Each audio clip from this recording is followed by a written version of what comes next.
Is this thing on? Welcome back to Big Mouth and fancy seeing you here in June. A very welcome, my friends, and especially my enemies.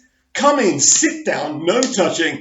I don't do the touching. Hello and welcome to today's Doctor Who Daily, and welcome back to Big Mouth. And if you're feeling charitable, smash that subscribe button, smash that like button, and let's get on with today's Doctor Who Daily. Wow, wow, wow, wow, wow. It's ferocious in the Doctor Who community. Some people hated the Timeless Children. Some people despise the Timeless Child arc. Some people love it. Let me be absolutely clear here, as I've said on numerous occasions about this situation. I loved the Timeless Children. I thought it was a magnificent episode. And I also loved the Timeless Child arc and the Ruth arc as well. I think that this has really improved season 12 in the Chibnal era. I think if we just kind of had 6 episodes, basically, that kind of just revolved around these arcs, instead of 10 episodes, it would have been an even stronger season. But look, feelings are very, very strong out there. And yet again, for the second time in the space of just a few weeks, the BBC have responded. And this is what they've had to say.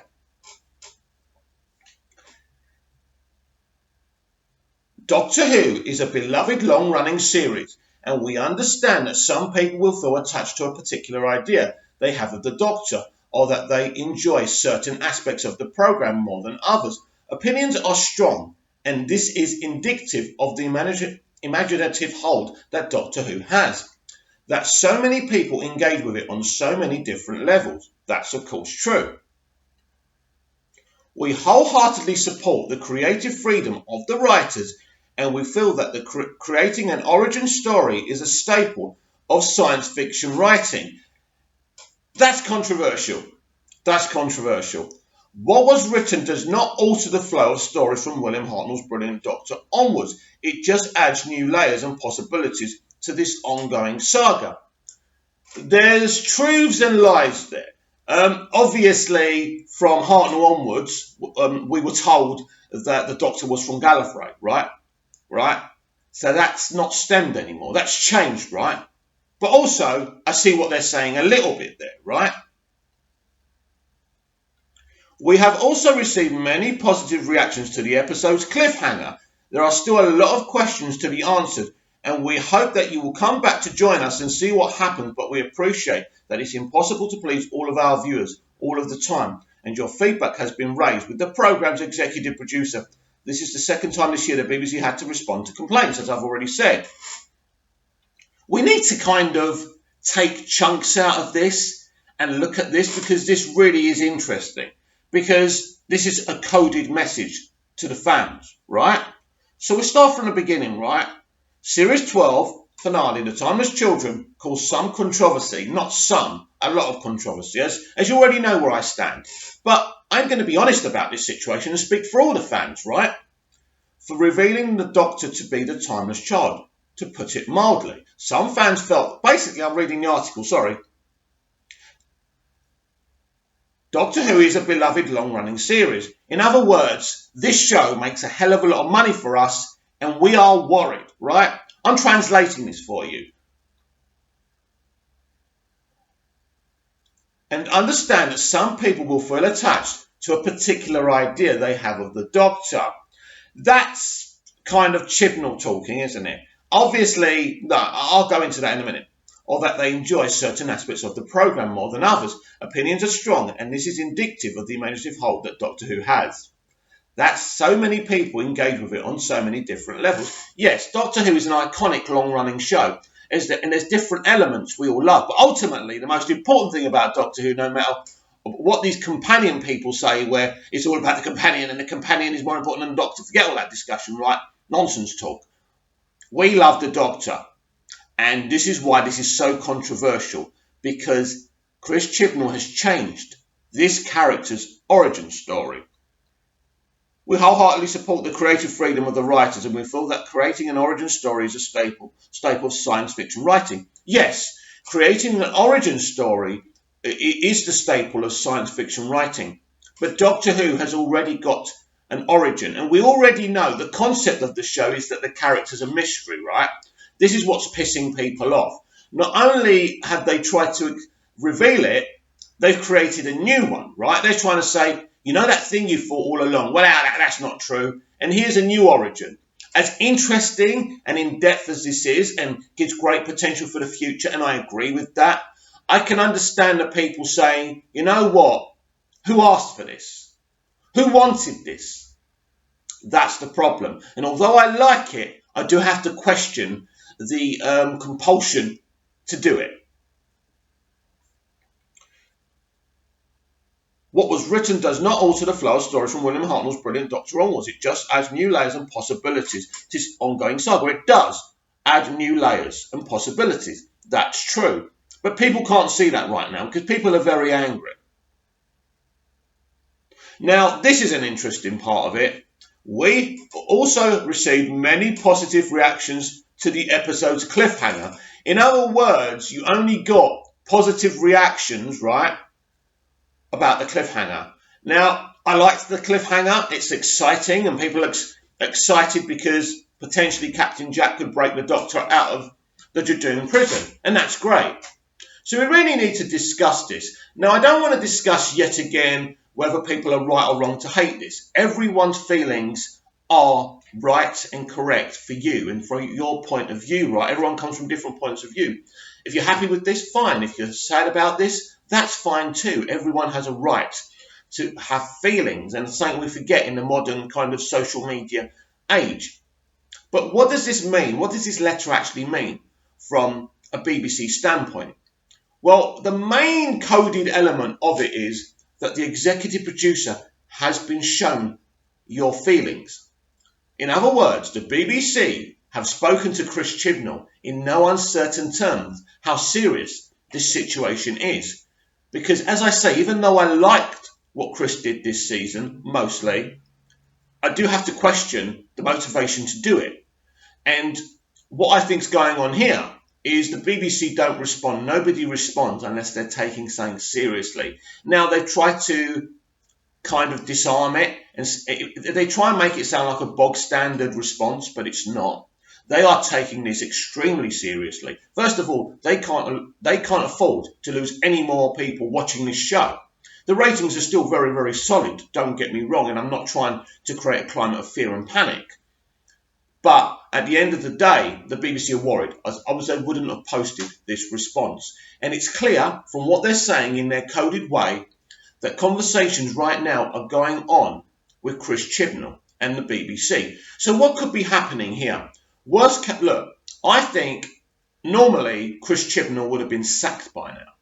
I think, but they can't because he's deep into producing season 13. We've already got his Christmas special to come. He's, the production for season 13, they're deep in it now. They're deep within that script of that season. It's very difficult. So they can't sack him. They can't remove him. So what could they do to solve this problem? And they are going to have to come up with something to spin this. Now, Captain Jack's re-emergence in the Christmas special will buffer the problem. But they need someone there, a previous producer that the fans love, to come in as a buffer between the fans and Chris Chibnal. It's what they did with Richard Lester when Richard Donner had problems with the Salkinds during production of Superman the movie. And this is what they could do here. They could probably ask Russell T Davies, Mark Gatiss, or even Stephen Moffat, or someone else who was involved in previous New Who, to come in as a producer, as a consultant, as a buffer who does all the talking and tries to spin everything, right? And maybe be a co-creator with Chris Chibnal to try and calm the situation down until they can remove him at the end of season 13 or even mid-season 13. I think we're getting to that situation here. But how did we actually get here? It's not just about what he did. A lot of people see the Timeless Children and the Timeless Child as a retcon. I don't see that, and I don't agree with that. I think that's a major exaggeration. But again, you're entitled to that opinion. You're not wrong. I'm not wrong. I'm not right. You're not right. It's just an opinion, right? An important opinion on something we hold so dear to our hearts. So we are a family. We're on the same side, really, but we just disagree.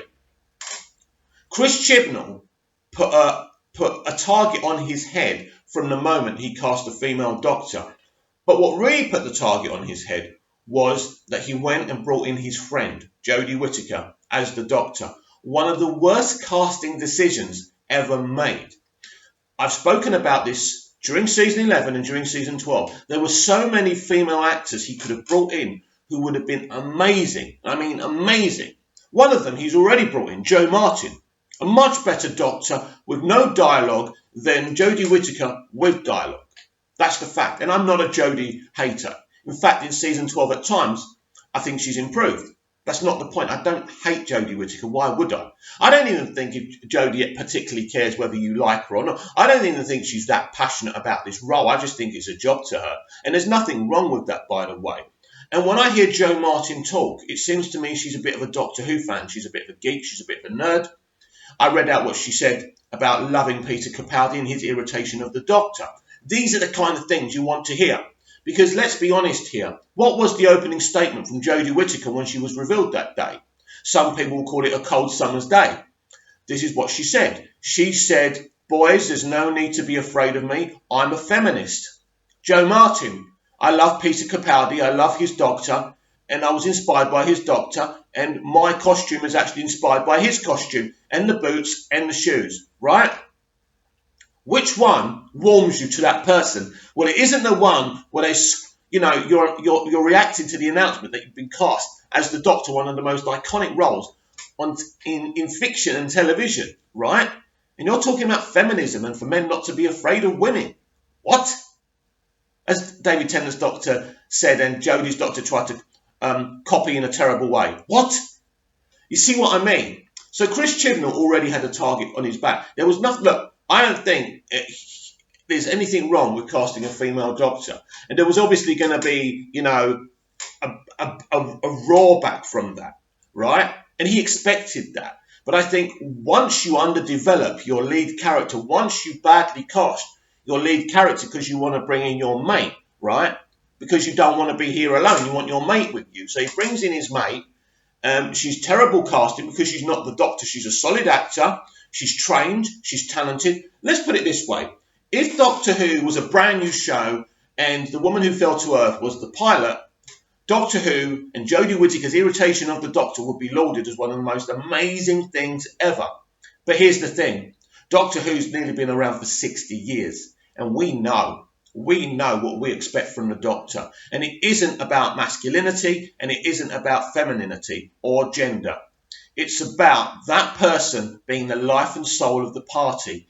And Jodie Whittaker's Doctor is dull. Jodie Whittaker's Doctor's companions are dull. Sagon Akinola's music is improving, especially his master theme, but most of his themes, compared to what Murray Gold did, are dull. This is where we are with the Chris Chibnal era. It's a moderate, dull affair, but surprisingly, for some reason, his master got the full treatment and actually from his composer got the Murray Gold treatment as well. So his master is awesome, but his Doctor isn't. His master is awesome because he cast the right person for the role. But political weaponization and motivation can make lunatics of us all. And Chris Chibnal is a very politically motivated man. Now, although Jodie Whittaker is the first female Doctor, Jo Martin is the first female of colour Doctor, right? Which is bigger. In political terms, that's bigger. Now, you know I love Jo Martin as the Doctor, and I hope she becomes full-time. So he's more motivated to make Jo a great Doctor than he is Jodie. And I've said this before, he's wrote Jodie to fail. Because ultimately, to him and to these people's mentalities, she's just a white woman. She can be disposed of. Make her the enemy of the people, but when I have my opportunity to bring in a woman of colour, I'll make her the best Doctor ever. And there's nothing wrong with having a woman of colour as the Doctor. Let me be clear. I'm just talking about his political motivations. And this is how you get a target on your back. Because if Russell T Davies had introduced The Timeless Child and had a finale called The Timeless Children, no one would have batted an eyelid. Or there would have been reactions, but Russell could have batted it away in the intelligent way that Russell can. And this is what happens. When you become politically motivated, you muddy the waters. and there's a problem. And now Chris Chibnall's job is at risk because he made bad decisions. As I say, he had a landscape of female doctors to make a show about. A landscape of actors who could have played a female doctor. They were all out there. And he decided to cast his friend. And I spoke about this last year, and it's still the case now. So what the BBC do about this, if anything, remains to be seen.